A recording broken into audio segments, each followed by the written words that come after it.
On the edge of a desolate forest, the old woman Matilda lived alone in a small wooden cabin, quietly letting her lonely days drift by.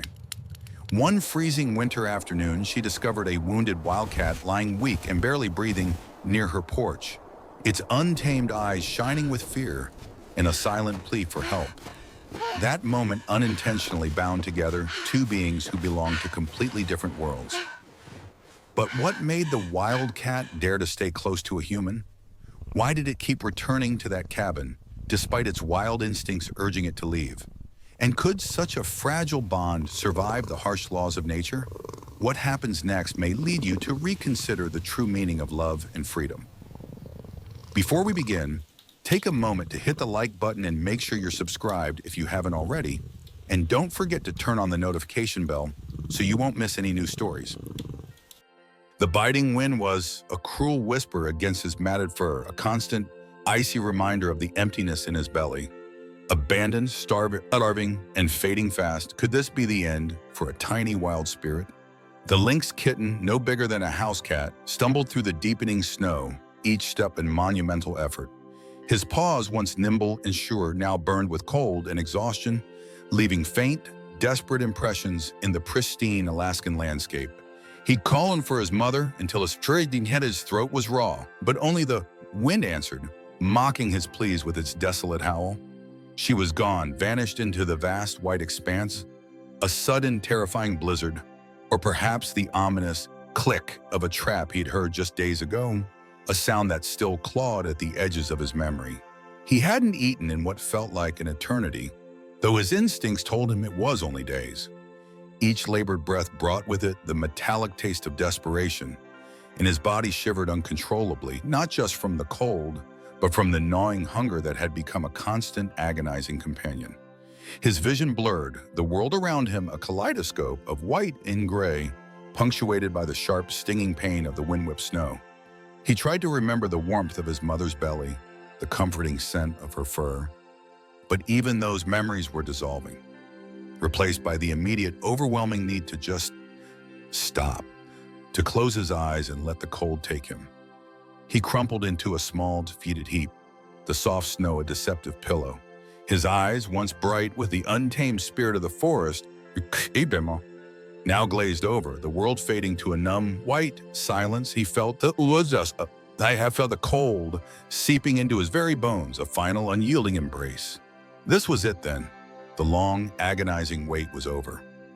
He exhaled a tiny puff of steam, and then nothing, except a new scent, faint at first, a strange, warm odor unlike anything he'd known. It was alien but not immediately threatening. Then came the vibration, a rumbling deep in the ground, growing louder, closer. His ears, pinned flat with exhaustion, twitched instinctively. A huge, dark shape loomed over him, blotting out the gray sky. Panic, a tiny fleeting spark, ignited in his frozen chest. He tried to move and to bolt, but his limbs were leaden, unresponsive. A giant, soft hand, smelling faintly of wood smoke and something sweet, gently scooped him up. Terror jolted through him, even as the warmth from the glove seeped into his chilled fur. He hissed a pathetic, reedy sound and tried to bite, but his tiny fangs merely grazed the thick fabric. He was jostled, moved, and then a new darkness enveloped him, a small, enclosed space that smelled of more of that strange, warm scent. He was inside something. A box, perhaps? The rumbling continued, a low thrum against his chest. He shivered, but this time, a different kind of shiver. A tremble born of fear, yet intertwined with a strange, nascent warmth. He was lifted again, the enclosed space opening to a blindingly bright light. He squeezed his eyes shut against the harsh glow. Then, up to new sensation, a sharp momentary prick on his tiny flank, followed by an immediate rush of something warm and spreading, a strange liquid comfort. He whimpered. A soft voice, a low rumble like the earlier vibration, murmured above him. Incomprehensible, but not overtly threatening. He felt another giant hand, surprisingly gentle, rubbing a soft cloth over his face. Clearing away the ice and grime, the sensation was foreign, but not unpleasant. He was wrapped in something impossibly soft and warm, a strange, fluffy cloud that smelled like the giant hand. The prick had faded, replaced by a deep, drowsy peace. He felt himself being placed down gently. The soft warmth enveloped him completely. He cautiously opened his eyes. The world was still too bright, but he could make out shapes now, blurry giants moving around. Their voices soft, it is soothing murmurs. A bowl appeared close to his nose. It smelled delicious, not like raw meat, but something cooked, creamy and rich. He hesitated, his wild instincts screaming caution, but the hunger was a more powerful force. He tentatively lapped at the warm liquid. It was ambrosia, pure bliss. His small tongue worked furiously, desperate to consume every drop. He hadn't realized how truly parched he was until the cool, clean water followed, refreshing his dry throat. As the warmth from the food spread through him and the gentle comfort of the blanket eased his trembling, the intense fear slowly began to recede, replaced by a fragile, tentative trust. These giants, so immense and potentially terrifying, had not harmed him. They had given him warmth, food, and quiet comfort. His exhausted body, no longer fighting the cold and hunger, finally became to a deep, dreamless sleep. He felt a soft, rhythmic stroking on his head, a warmth that wasn't threatening, but comforting. For the first time in his short, harrowing life, he felt safe. He was still small, still a wild creature in a strange new world, but the ghost of the forest, the little lynx that had almost given up, now held a tiny spark of hope. The hard edges of his past, the bitter cold and the gnawing emptiness, were slowly, steadily, being softened by the gentle, insistent care of these strange, kind giants. The gnawing emptiness in the kitten's belly was a constant, sharp ache, a reminder of the vast, cold world and its indifference. Yet through the haze of weakness and the heavy cloak of snow, a faint, almost imperceptible current shifted in the air. Not just the cold, but something else. A wisp of smoke, perhaps, carrying it a whisper of warmth, of sustenance. It was a primal thrum in its small, starved frame overriding the deep-seated terror that had been its only companion since birth. Instinct, raw and unyielding, became its compass, pulling it inch by agonizing inch toward a distant, flickering glow. A small square of softer darkness against the overwhelming white. A cabin. Fear was a cold vice, clamping its tiny heart. Everything out here was a threat. The crunching snow, the rustling wind, the looming shadows of the trees. Humans, in its limited, brutal experience, had always made pain or abandonment. They were giants, their voices thunder, their touch harsh. But the warmth, oh, the warmth. It was a siren singing a desperate gamble against the certainty of freezing to death. Each drag of its emaciated body through the deepening snow was a monumental effort, a testament to the stubborn, flickering spark of life within. Its tiny paws, already raw and bleeding, burned with icy agony, but the scent grew stronger. The light brighter, hope, a terrifying, fragile thing, began to bloom in the barren landscape of its mind. The last few feet were a blur of pain and a burgeoning sense of urgency. The cabin loomed, a solid dark shape. Its rough-hewn wooden walls promised shelter, its window a beacon.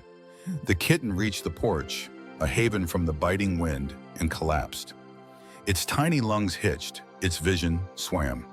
The rough planks of the porch felt like a soft bed compared to the icy ground. The faint warmth emanating from the door was a balm, a dream. It huddled against the solid wood, too weak to cry, barely conscious. Just as the last vestiges of its energy drained away, a creak, a low, deliberate sound. The door, it began to swing inward. A colossal shadow fell over it, a large, muffled shape, smelling of wood smoke and something sweet, like old lavender. The kitten squeezed its eyes shut, bracing for the inevitable. The kick, the shove, the loud, angry shouts, but none came. Instead, a softness, a surprising gentleness enveloped it. Large, gnarled fingers, surprisingly tender, scooped it up. The warmth from the hands seeped into its chilled body, a sensation so foreign, so utterly miraculous, that it almost didn't register the terror. It was lifted, suspended in air, then nestled against something soft and surprisingly warm. A chest, the steady beat of a heart, slow and rhythmic, vibrated through its tiny frame. The next sensation was a prick, a sharp momentary sting on its flank, followed by a dull ache that quickly faded, replaced by a strange lightness. It opened its eyes to a blur of motion, soft, an overwhelming sense. Medicine, faint and clinical, mixed with that persistent, comforting lavender. The giant, whose voice was now a low, soothing murmur, placed it down onto something incredibly soft. A blanket. The world had gone from hard and icy to impossibly soft and warm. A small bowl appeared, a porcelain disc filled with a milky, sweet-smelling liquid. Its stomach roared, a pathetic, almost silent rumble. Survival instincts kicked in. It plunged its tiny face into the bowl, lapping greedily, blindly. The liquid was ambrosia, cool and nourishing, flowing down its parched throat, chasing away the burning thirst that had consumed it for days. The giant watched, a silent, comforting presence. There was no harshness, only quiet observation. After its frantic eating, the kitten felt a deep, unfamiliar weariness. The softness of the blanket, the warmth, the wee belly, it was too much, too wonderful. It curled into a tight ball, its tiny body finally relaxing, muscles unclenching from days of constant tension. A large hand, the one that had held it, gently stroked its back. Not roughly, not with pain, but with a feather-light touch that promised only care. For the first time in its short, brutal life, the kitten felt safe. The human was no longer a towering threat, but a source of warmth, of sustenance, of a strange, tentative comfort. The fear, though still a residual hum, began to recede, replaced by a profound, overwhelming sense of relief. Trust, a fragile seed, was beginning to germinate in the soft, warm soil of its new reality. The wind howled a familiar, mournful dirge around the small cabin, a sound Matilda had grown accustomed to in her solitary life. It was a cold, unforgiving whisper that usually meant nothing more than another log on the fire, another layer of wool. But today, a different kind of shiver snaked down her spine, a prickling sensation that made the hairs on her arms stand on end. She'd been about to turn from the kitchen sink, her hands still damp from washing the last supper dish, when a faint, almost imperceptible scratching reached her ears. Not the rhythmic tap of a branch against the window pane, but something lighter, more desperate. Her heart gave a sudden, uncomfortable thump. Slowly, carefully, she approached the sturdy oak door, her hand hovering over the cold iron latch. The scratching came again, a weak, fleeting sound, like a ghost of a whisper. Taking a deep breath, Matilda pulled the door inward, and the blast of Arctic air stole what little warmth clung to her. But it wasn't the cold that froze her in place. It was the sight at her feet. A bundle of fur, no bigger than a winter boot, lay huddled against the doorframe, a frozen shadow against the stark white of the snow. Her breath hitched. A lynx, a kitten. It was barely more than a wisp of life, its small body shuddering with an almost imperceptible tremor. Its eyes, even in the dim light, seemed clouded, dull, devoid of the wild spark she knew burned within even the smallest of the forest creatures. She knew the wilderness. She knew its harsh, unforgiving laws. A creature this small, this weak, in this cold? It was a death sentence. Yet something in the tiny, vulnerable form, a desperate plea in its stillness, ignited a fierce, unbidden spark within her. The tiny creature, a ball of frozen instinct, registered the shift in pressure, the sudden influx of cold air, the massive silhouette looming above. Fear, ancient and primal, pulsed through its veins, a dull throb against the gnawing emptiness in its belly. It wanted to run, to scramble back into the comforting shadows of the trees, but its legs felt like stone, its muscles locked in a painful, icy grip. A giant, two-legged and smelling of strange, unfamiliar things like wood smoke and old cloth, was bending low. A large, soft hand, impossibly warm and gentle, reached out. It flinched, a spasm of panic, but the cold had sapped its strength, leaving it powerless. A tiny boat adrift on a frozen sea. The hand touched its fur, not roughly, not with the predatory grip of a larger animal, but with an almost hesitant tenderness. Matilda gently scooped up the frozen kitten, its body alarmingly cold, light, and still. A wave of despair, icy and sharp, washed over her. It felt like she was holding a fragment of ice, not a living creature. Its minuscule heart, she imagined, must be barely beating. Back inside, the warmth of the cabin, the scent of burning pine, seemed to make the plight of the little lynx even more poignant. She carried it to the hearth, the warmest spot in the cabin, and laid it carefully on a soft, worn flannel blanket she'd snatched from a nearby chair. Its fur was stiff, matted with frozen snow, and something else, something dark and clotted. The lynx kitten, now nestled on a strange, soft surface, felt a new sensation. A gentle warmth seeping into its numb limbs.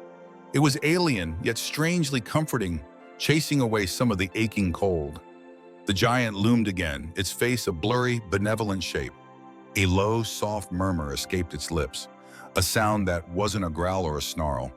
Its large hands moved, not to harm, but to smooth the strange, soft fabric around it. The sense of fire and something clean and unfamiliar filled its tiny nostrils. Confusion still reigned, a dull ache behind its eyes. But a new sensation, tentative and fragile, began to surface. A faint flicker of security. Matilda busied herself, moving with an uncharacteristic urgency. She found a dropper and some leftover kitten formula she'd kept for a stray a few years back, warming it gently by the fire. She knew she couldn't rush this. Too much too fast could kill it. As she knelt beside the little creature, its eyes, still unfocused, blinked slowly. Its chest rose and fell in shallow, almost imperceptible breaths.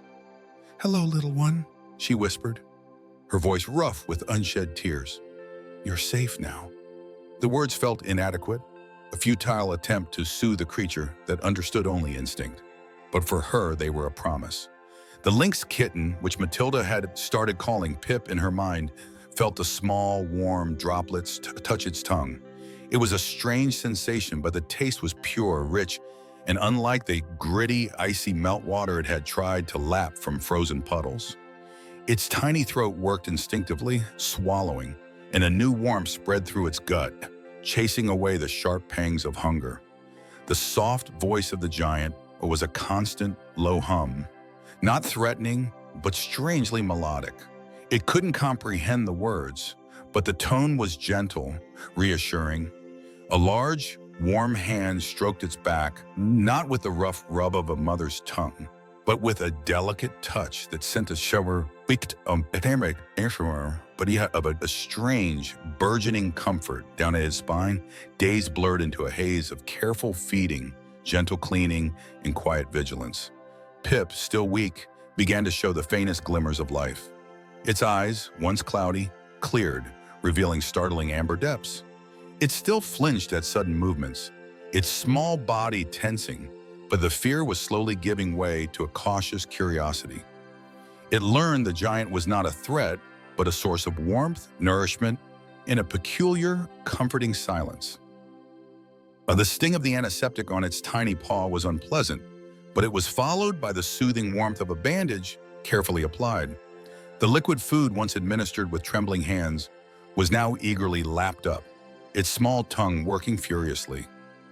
The world, once a brutal, frozen wasteland, was slowly, miraculously transforming into a haven of gentle hands and soft blankets.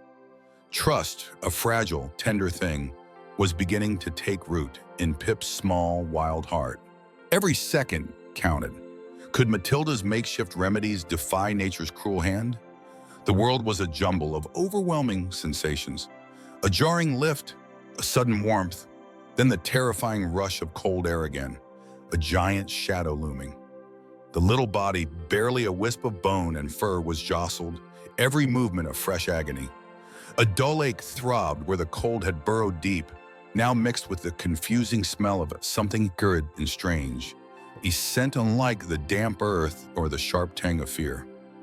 The giant's grip, though firm, wasn't violent, but the sheer size of it, the unfamiliarity, sent a jolt of primal terror through the kitten. It wanted to curl, to hide, to simply cease existing, But even that effort felt monumental, a battle against an encroaching darkness. Then a sudden blinding light, a roar that wasn't a roar but a crackling warmth. It was too much. The heat was a searing brand after the bitter cold, an invasion.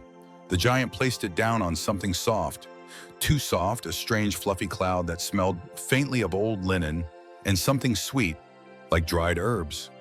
The roar continued, a comforting rumble that slowly, imperceptibly, began to chase away the deep, bone-aching chill. A small, persistent tickle at its nose, a droplet of something cool, then another.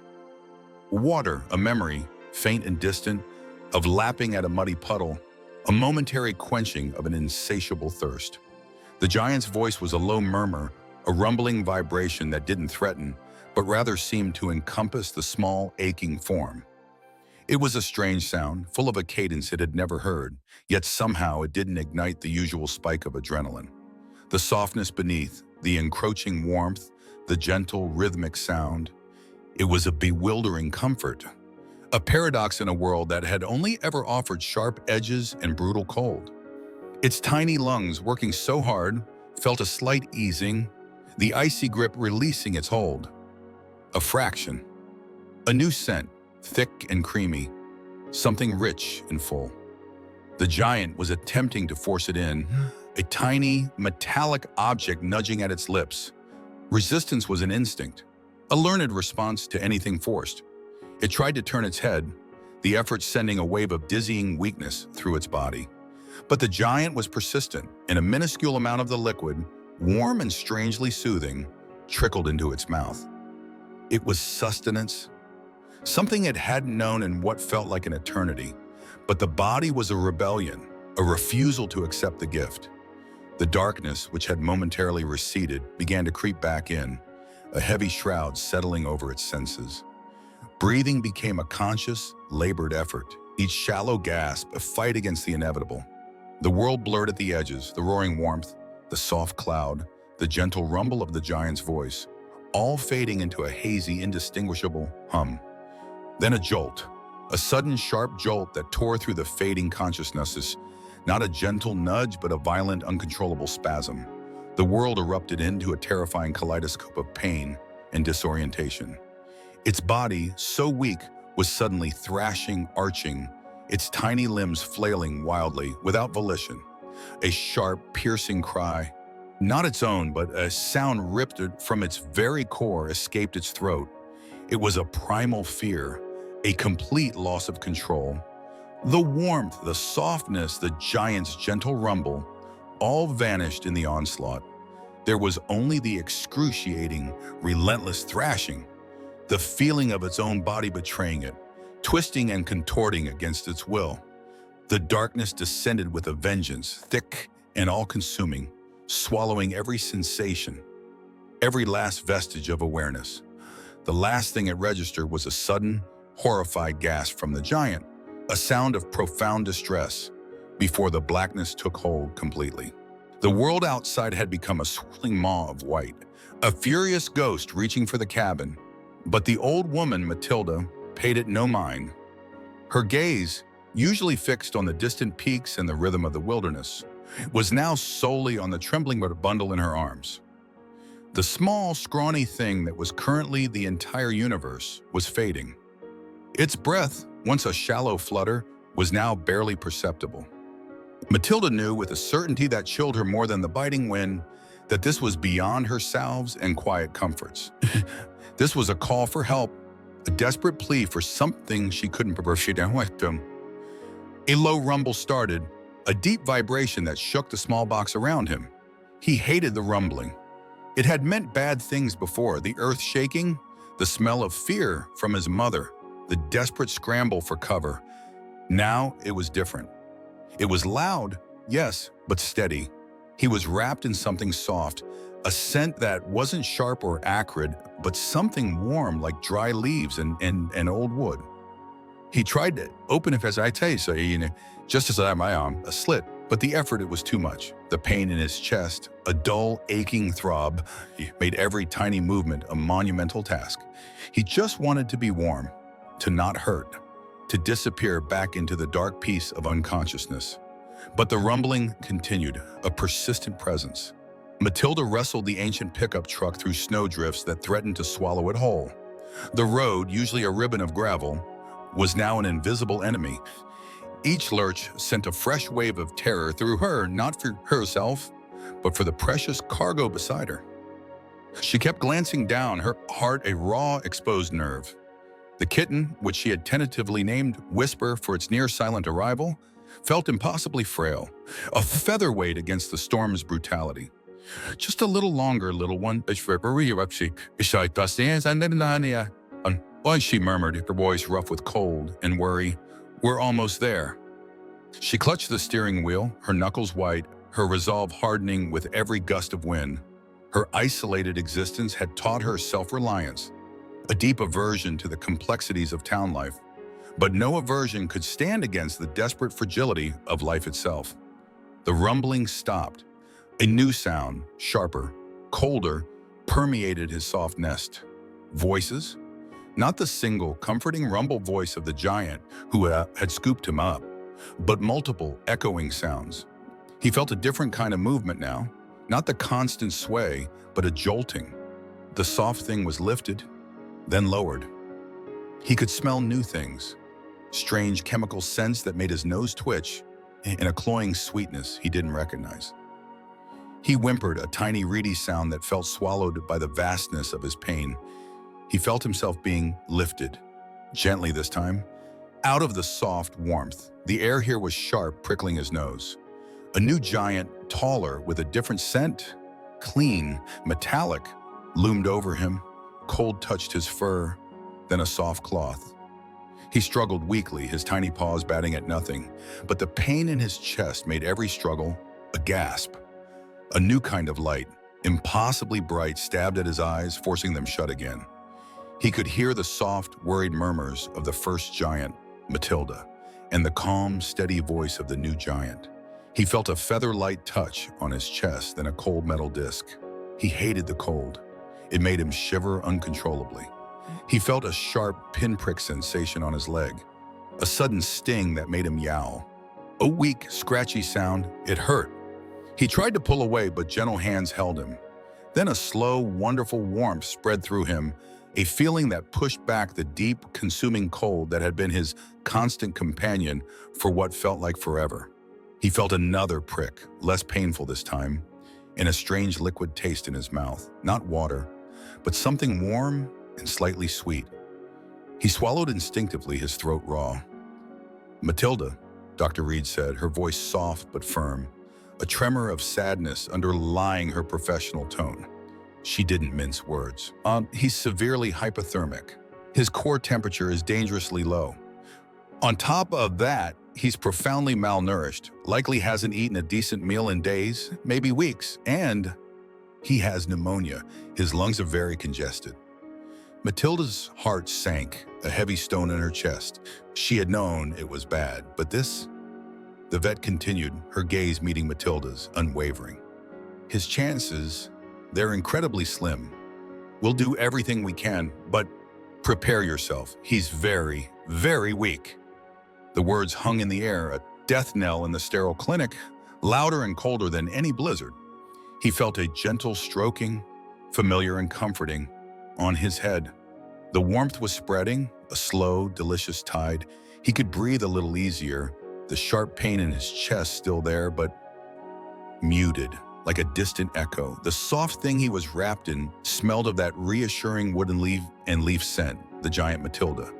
He was still scared, still hurting, but for the first time in what felt like an eternity, he didn't feel quite so alone, quite so utterly lost. A tiny sliver of peace, like a fragile sprout, pushed through the crushing weight of his suffering. He didn't know what tomorrow would bring or even the next hour. But in this moment, wrapped in warmth, feeling that gentle touch, he just drifted. And for a tiny, fragile creature clinging to life by a thread, that was enough. The world had narrowed to a throbbing ache in my chest, a desperate gasp for air that never quite came. Every breath was a struggle, a tiny, ragged prayer for release, I was a creature of the wild, a small, fierce echo of the ancient forests, but now I was just a shivering bundle of pain, held captive by a force I couldn't comprehend. The giants had brought me here, to this place of blinding light and strange smells. Their voices were low rumbles, sometimes soft, sometimes urgent, but always alien. Fear was a cold knot in my belly, intertwined with the desperate need to simply breathe. The giants spoke in hurried whispers. I heard my own shallow gasps echoing in the silent room. There was a giant with soft hands, the one called Matilda, whose scent was calming like old wood in sunshine. She stood over me, her face etched with a worry that mirrored the frantic beating of my own tiny heart.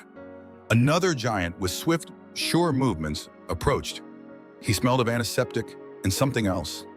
Something that promised both discomfort and perhaps a strange kind of peace.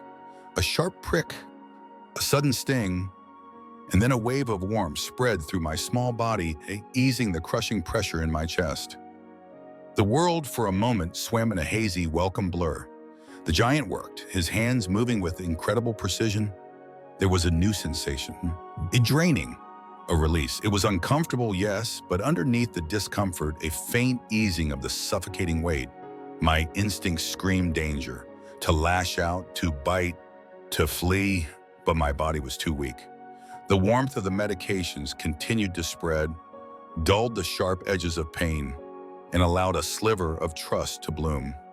These giants were not predators, not truly. They were healers in their strange, overwhelming way. My past, a blur of cold nights and empty bellies, of sharp teeth and cruel kicks, began to recede, replaced by the unfamiliar sensation of gentle hands and whispered comfort. Then a sudden jolt. My tiny heart, already a flickering ember, sputtered. The world went dark, then bright, then dark again. I heard the giants' voices rise, frantic, sharp. A wave of icy cold washed over me, a terrifying sensation of slipping away, of dissolving into nothingness. There was a sudden pressure on my chest, rhythmic and urgent, pushing the breath in and out. The scent of fear, sharp and metallic, filled the air. Not my fire, but stone.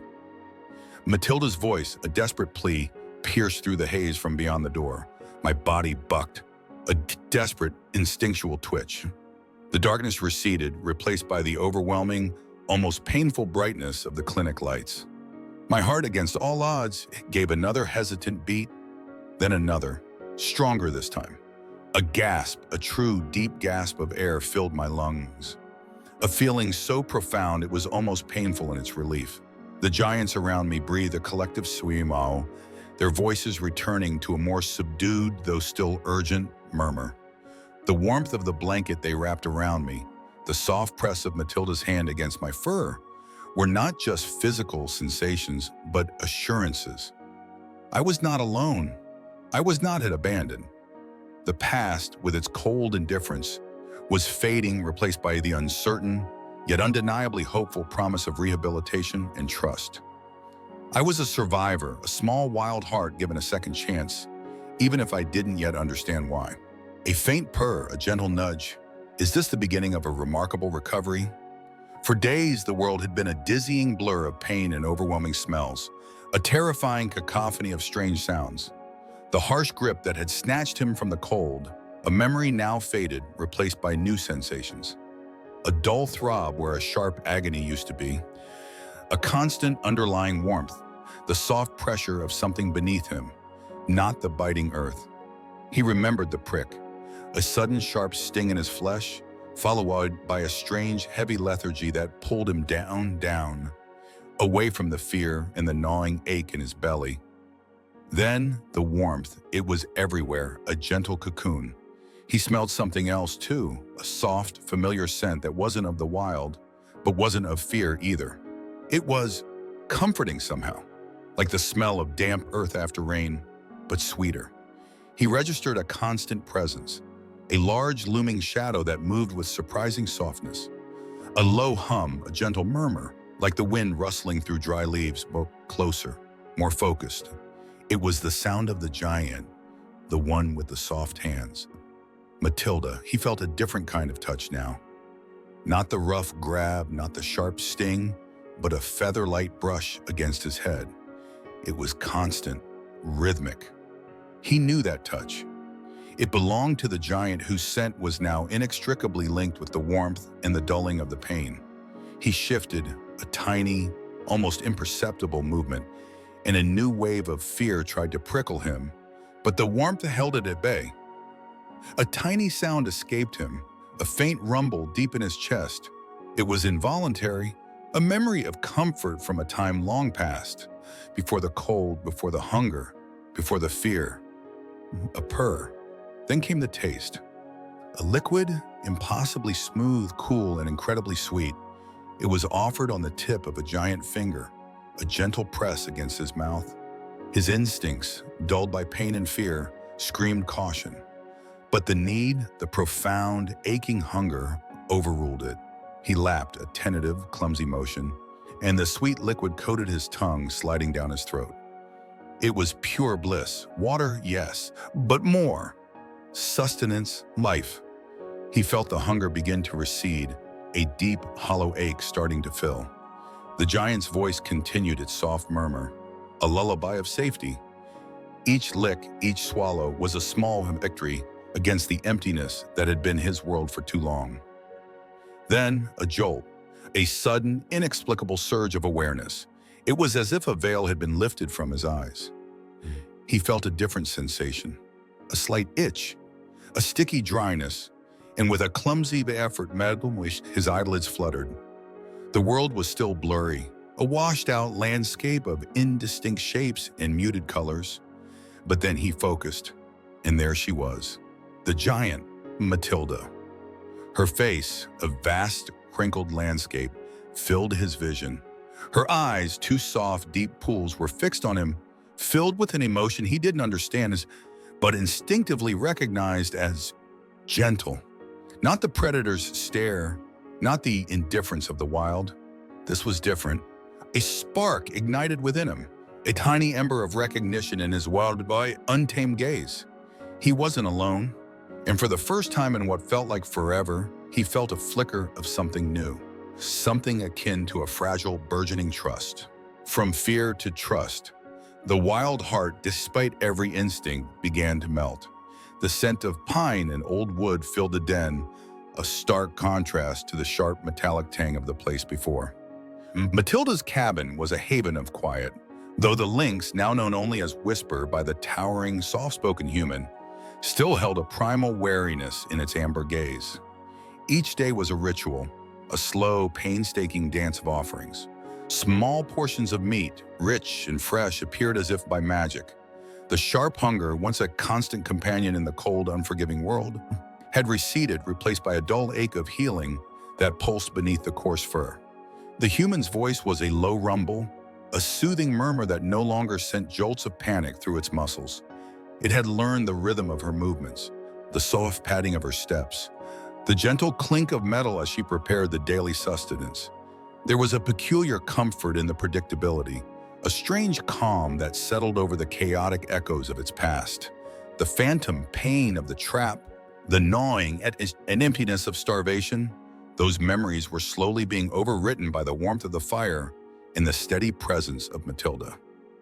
Its injured paw, once a throbbing agony, was now a dull throb, a constant reminder of its vulnerability, but also of the unseen force that had brought it here to this place of quiet healing. The human Matilda was a giant, but a gentle one. Her scent was wood smoke and something sweet, not the sharp, acrid smell of fear or the metallic tang of blood it associated with other humans. She moved slowly, her eyes, deep pools of calm, never directly piercing its own in a challenging way. Sometimes she would sit nearby, not staring, but simply existing, reading from rustling papers. Her voice a low murmur that seemed to fill the quiet spaces of the cabin.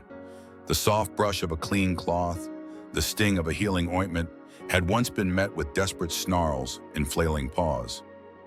Now there was only a tense stillness, a grudging tolerance. It was confusing, this new reality. The world had always been about escape, about survival, about the sharp edge of teeth and claws. This place was different. The days bled into weeks. The gnawing fear had receded, replaced by a tentative curiosity. The sound of the cabin, the creak of the floorboards, the crackle of the fire had become as familiar as the rhythm of its own breathing. The food was always there, fresh water in a clean bowl.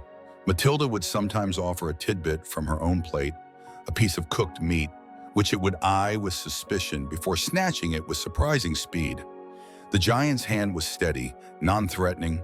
It had never known such consistent gentleness. The memory of harshness, of the trap's bite, the cold rain, the gnawing hunger was still there, a shadow in the back of its mind, but it was growing fainter. One evening, as Matilda replenished the water bowl, her back momentarily turned. The impulse struck. It was not a conscious decision, not a thought formulated in the way humans thought. It was an instinct, a sudden urge to close the small distance between them. The human was bent over, placing the bowl with gentle care. The air was warm, filled with the scent of pine and the quiet hum of the cabin. Without preamble, without a sound, Whisper rose from its sleeping spot. Its injured paw, now strong and agile, carried its weight with ease. It moved with a silent grace honed in the wild, but this movement was not for escape. It was for connection. A soft, almost imperceptible brush against Matilda's leg, a fleeting touch of its coarse fur against the worn fabric of her trousers. Then, as quickly as it had happened, it retreated, settling back down, its heart thrumming with a strange new sensation. It was a gesture as silent as its new name, a whisper of trust forged in the quiet heart of Matilda's cabin. The scent of pine needles and damp earth still clung to Whisper's bunny's fur, a ghost of its past life in the forest. Here, within the warm wood-paneled cabin, a new kind of scent dominated. Matilda's gentle aroma of wood smoke endoyed lavender, a smell that had come to signify safety. But even as the ache in Whisper's side faded, replaced by the thrum of healing muscle, an insistent hum began to vibrate deep within its core. Or it was the call of the wild, a whisper that had always been there, now growing louder, more urgent. Whisper's body, once a bundle of pain and confusion, was now a finely tuned instrument. It stalked the imaginary voles that skittered across the braided rug, its padded paws moving with an innate grace, silent as falling snow. A dust bunny beneath Matilda's antique rocking chair became a startled rabbit, its fate sealed by a sudden precise pounce. The thrill of the hunt, even in play, was intoxicating. Its senses, once dulled by hunger and fear, were now hyper-alert. The faint creak of the old floorboards, the distant caw of a crow, the subtle shush in the cabin's air currents. Each detail was registered, analyzed, and filed away. Matilda, a giant whose touch had once sent shivers of apprehension down its spine, now moved with a familiar rhythm, her presence a comforting anchor in a world still full of newness. She watched, her expression a complex tapestry of emotions, as Whisper batted a dangling curtain pole, its tail twitching with an energy that seemed too large for the small space. The memory of the initial capture still lingered, a phantom discomfort. The sudden, overwhelming scent of strange rawness, the sting of a needle, a brief, sharp pain that quickly gave way to a fuzzy, detached feeling. Then the warmth, the strange, soft confinement of a blanket, and later the blessed coolness of fresh water on a parched tongue. These were the first steps, the initial bridge built between a world of brutal indifference and a haven of unexpected kindness. Matilda's scent became associated not with threat, but with the steady delivery of plump, juicy meat, in the gentle strokes that soothed away the phantom aches of its past. The fear, a constant companion in its solitary life, began to recede, replaced by a tentative curiosity about the giant who never seemed to wish it harm. One afternoon, as the first flakes of a new snowfall began to dance past the window panes, Matilda found Whisper perched on the sill, its lithe body silhouetted against the pale winter light. Its long, tufted ears twitched, catching the subtle sounds carried on the wind, the rustle of bare branches, the distant cry of a hawk. Its eyes, the color of new leaves, were fixed on the snow-covered forest, a vast expanse of white and shadow that stretched to the horizon. The wilderness, its true home, pulsed with an undeniable allure. A deep, resonant purr vibrated in Whisper's chest, not a purr of contentment, but one of longing, of an instinctual yearning for freedom. His tail, long and slender, twitched, a restless cadence echoing the wild beat of its heart. Matilda watched, her heart a familiar knot of bittersweet emotion. She knew with the clarity of someone who understood the language of the wild that Whisper was not a pet. It was a creature of the forest, forged by wind and sun, and the silent ballet of predator and prey. Her role was not to tame it, but to mend it, to allow its inherent wildness to reclaim its strength. A profound sadness settled over his family, a premonition of the quiet that would descend upon the cabin when Whisper was gone. But beneath the sadness, a fierce pride bloomed. She had taken a broken, fearful being and nursed it back to health, nurturing its spirit until the whispers of the wild became an undeniable roar. The rehabilitation had been a journey of trust, a slow, painstaking process of proving that not all giants meant harm. Whisper had learned that the human touch could soothe, that a bowl always contained sustenance, and that the cabin for a time was a sanctuary, but the true sanctuary was out there, beyond the glass, beyond the warmth of the hearth, calling with an ancient, irresistible voice. The wild was waiting, and soon Whisper would answer. The air held a different scent now, one that spoke of something vast and untamed, a whisper of the world beyond the comforting walls. Whisper, the bobcat, felt it acutely, a primal hum vibrating through his very being. The days of confinement, though warm and safe, had begun to chafe. His muscles, toned by Matilda's careful exercises and the increasingly expansive enclosure, yearned for the wild hunt. The silent stalk through dappled light. He remembered the sharp, biting pain of the trap, the fear that had rendered him immobile, a terror that had been slowly, painstakingly, coaxed away by soft words and gentle hands. Matilda, the giant who had once seemed a looming threat, was now simply Matilda. A source of warmth, of sustenance, of an inexplicable, potent comfort. Matilda had been preparing him for this. For weeks, the enclosure door had stood ajar for short periods, revealing tantalizing glimpses of the dense forest beyond. The smells were stronger then, richer. Damp earth, pine needles, the elusive scent of prey. Whisper would edge towards the opening, his senses on high alert, the wild call pulling him forward even as a lingering, unfamiliar reluctance held him back. He knew this safe haven, the rhythmic presence of Matilda, the predictable offering of food and water. The outside was unknown, a thrilling, terrifying blank slate. The memory of the trap, though faded, was a cold shiver down his spine. The kindness here had been a balm, a slow unfolding of trust. He had learned that not all giants meant harm, that some carried only gentle intentions, soft touches, and healing salves. Today felt different. Matilda moved with a quiet solemnity, her usual soft murmurs replaced by a hushed reverence. She sat by the enclosure, not offering food, but simply watching him. Her gaze a deep pool of emotion he couldn't quite decipher, but understood instinctively as profound.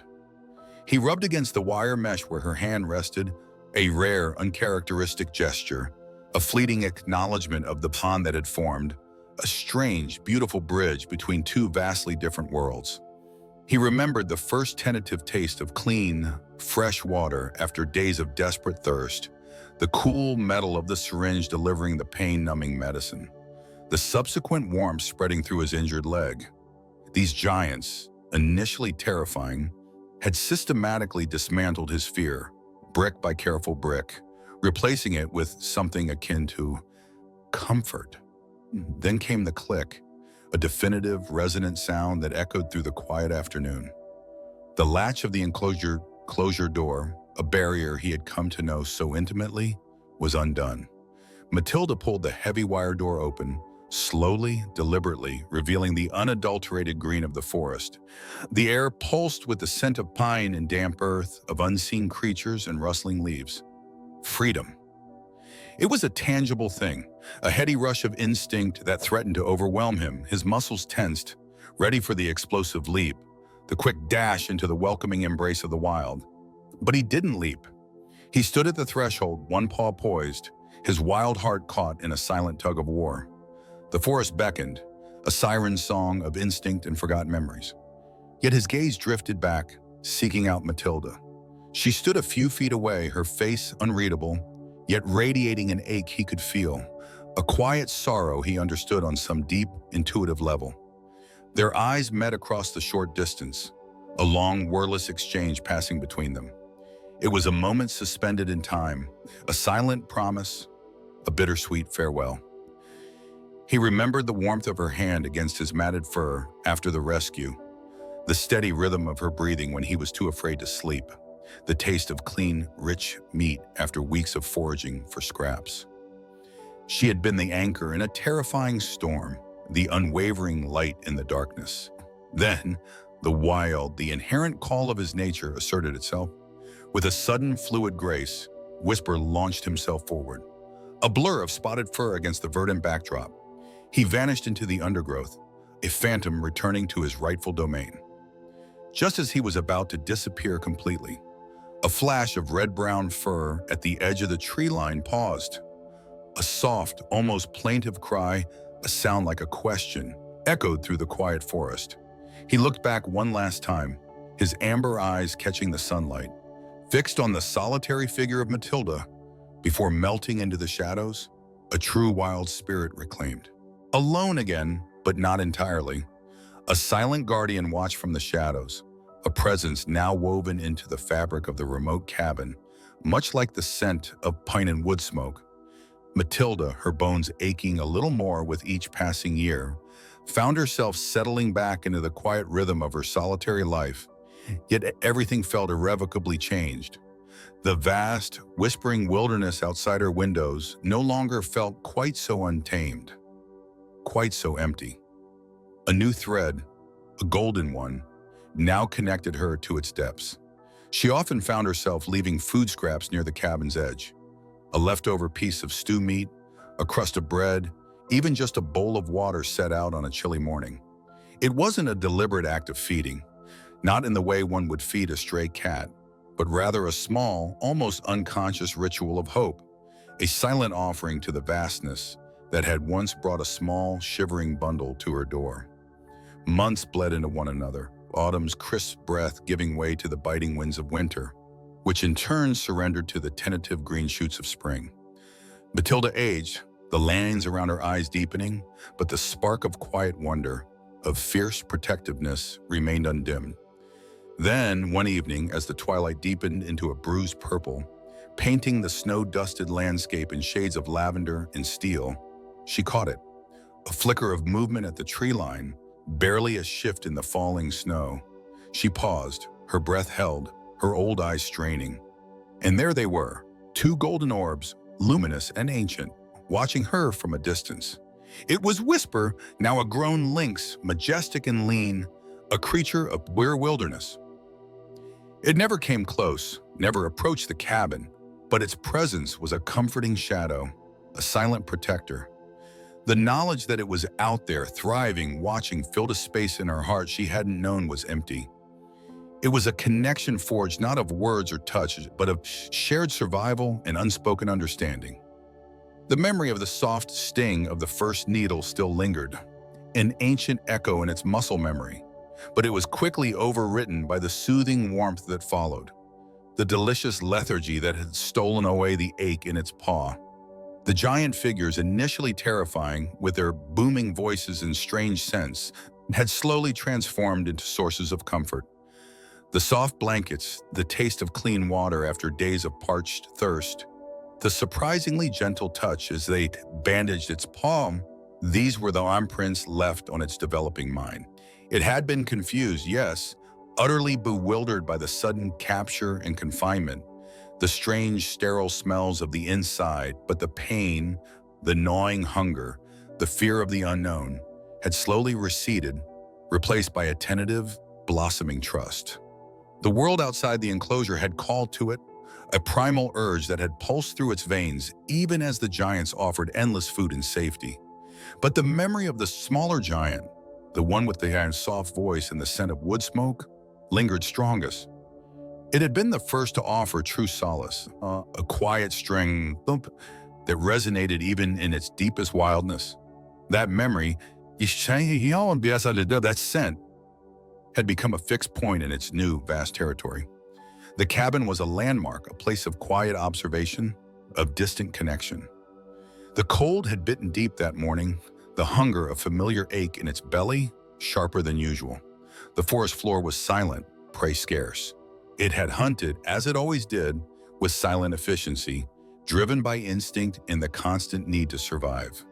The rabbit had been swift, but Whisper had been swifter, a blur of tawny fur against the white. Its jaws, strong and precise, had done their work. Matilda woke one morning to the sharp, clear light of winter, a cold sun glinting off the icy branches. She stretched, her old joints protesting, and slowly made her way to the kitchen to put on coffee. But as she glanced toward the porch, her breath hitched. There, meticulously placed, almost artfully arranged against the rough-hewn wood, was a freshly caught rabbit. It was a clear sign, undeniable and profound. Whisper remembered. Whisper provided. The silent guardian had delivered a wild gift, an echo of the trust forged long ago, a testament to a bond that transcended species and silence. The warmth that flooded Matilda's chest was more potent than any coffee, a comfort that settled deep in her soul, a shared history, a changed heart, the wilderness and humanity, forever intertwined. Matilda's life, once a quiet rhythm of solitude in the forest's gentle hum, had been irrevocably enriched. The memory of Whisper, the wild lynx, was etched into the very fabric of her being, a constant, comforting presence, even in absence.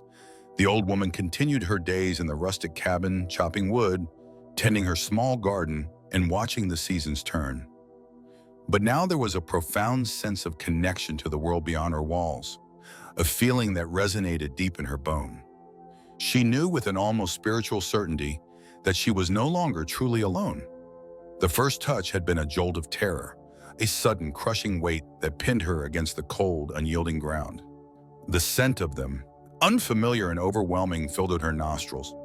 Large, looming shadows, their voices a low rumble she couldn't decipher, moved around her, a sharp sting on her shoulder, then a dizzying wave that pulled the world out from under her, plunging her into a frightening darkness. When she awoke, the pain in her leg was a dull ache, no longer the searing agony that had crippled her. But the world was still strange, confined, a soft, unfamiliar surface beneath her, a gentle warmth in the constant low murmur of the giants. Instinct screamed at her to flee, to find the deep woods, the shadows, the safety of the known. But her body, weakened and heavy, would not obey. Food appeared, not the twitching, warm prey she hunted, but soft, strange-smelling morsels. Water, clean and cool, was always also there. The fear was a tight knot in her chest, but slowly, almost imperceptibly, a new sensation began to bloom. The absence of hunger, the easing of the ceaseless ache, the gentle, rhythmic rise and fall of her own breathing in a place that, despite its strangeness, offered no immediate threat. The giants moved with a quiet efficiency. Their hands, once terrifying, now offered only sustenance and soft blankets. The metallic tang of antiseptic faded, replaced by the faint, earthy scent of their clothing. The needle still stung, a brief, sharp pinch, but now she understood it preceded the heavy sleep that made the pain in her leg less intense, that allowed the soft warmth of the blankets to truly sink in. The taste of the clean water, offered in a shallow bowl, was a revelation after days of desperate thirst, a cool balm for her parched throat. She learned to tolerate the touch of their hands, to even lean into the gentle pressure as they cleaned the wounds, changed the dressings. The fear never entirely vanished. A primal hum beneath her skin, but it was now laced with something else. A tentative acceptance of burgeoning trust. The largest of the giants, the one with the kind, crinkled eyes and the soft voice, was the one who spent the most time near her. She would sit, not moving too close, just being there, a silent, comforting presence. Matilda, The lynx, once driven solely by instinct and the harsh dictates of the wild, began to associate this giant with warmth, with food, with the slow easing of her suffering. The scent of her, initially just another strange human odor, began to signify safety. Matilda watched from her kitchen window as Whisper, now a magnificent adult, occasionally appeared as a fleeting shadow at the edge of the woods, a silent acknowledgement, a brush of the wild against the domestic. The lynx would pause, its emerald eyes, bright and clear, fixed on the cabin for a moment, before melting back into the trees. It was a testament to the powerful, unspoken bond they had forged, a relationship built on trust, on survival, on a shared understanding that transcended species. It was a reminder that compassion could make them bloom even in the harshest environments, a fragile seed nurtured into a towering oak. Matilda often wondered about Whisper's life, about the hunts, the hidden dens, the rhythm of the untamed forest. She knew with a certainty that resonated deep within her that she had played a part in its source. She's singing to Shelby, just as it had indelibly altered hers. The seasons spun by, each one painting the forest in new hues, each one bringing Matilda a deeper sense of peace. Years later, Matilda was older, her steps frailer, her hands more gnarled by time and toil. She sat by the fire, the crackling warmth a comfort against the deepening chill of her own years. The world outside, through the cabin window, was a tapestry of greens and browns, the breath of spring stirring the ancient trees. A flicker of movement caught her eye, not a deer, not a squirrel. Her heart gave a gentle flutter, a familiar recognition. Whisper, magnificent and powerful, emerged from the tree line. But this time, the lynx was not alone. Two smaller, playful shadows tumbled at its heels, miniature versions of their powerful parent, their tiny emerald eyes mirroring Whisper's own. Matilda watched, a profound sense of awe washing over her. Oh, Whisper paused, turning its head slightly towards the cabin, its gaze meeting hers across the expanse of the forest. It was a moment of perfect understanding, a silent acknowledgement of the life that had been saved, the lineage that had continued, the cycle unbroken. A quiet wave of gratitude, warm and encompassing, washed over Matilda, the wilderness and humanity, forever intertwined. If this video touched your heart, I'd love to hear from you. Just drop a simple comment. Maybe type 1 if you'd welcome more story like this, or 0 if you just want to say you were here, or sharing your thoughts about the video. We'll see you on the next video.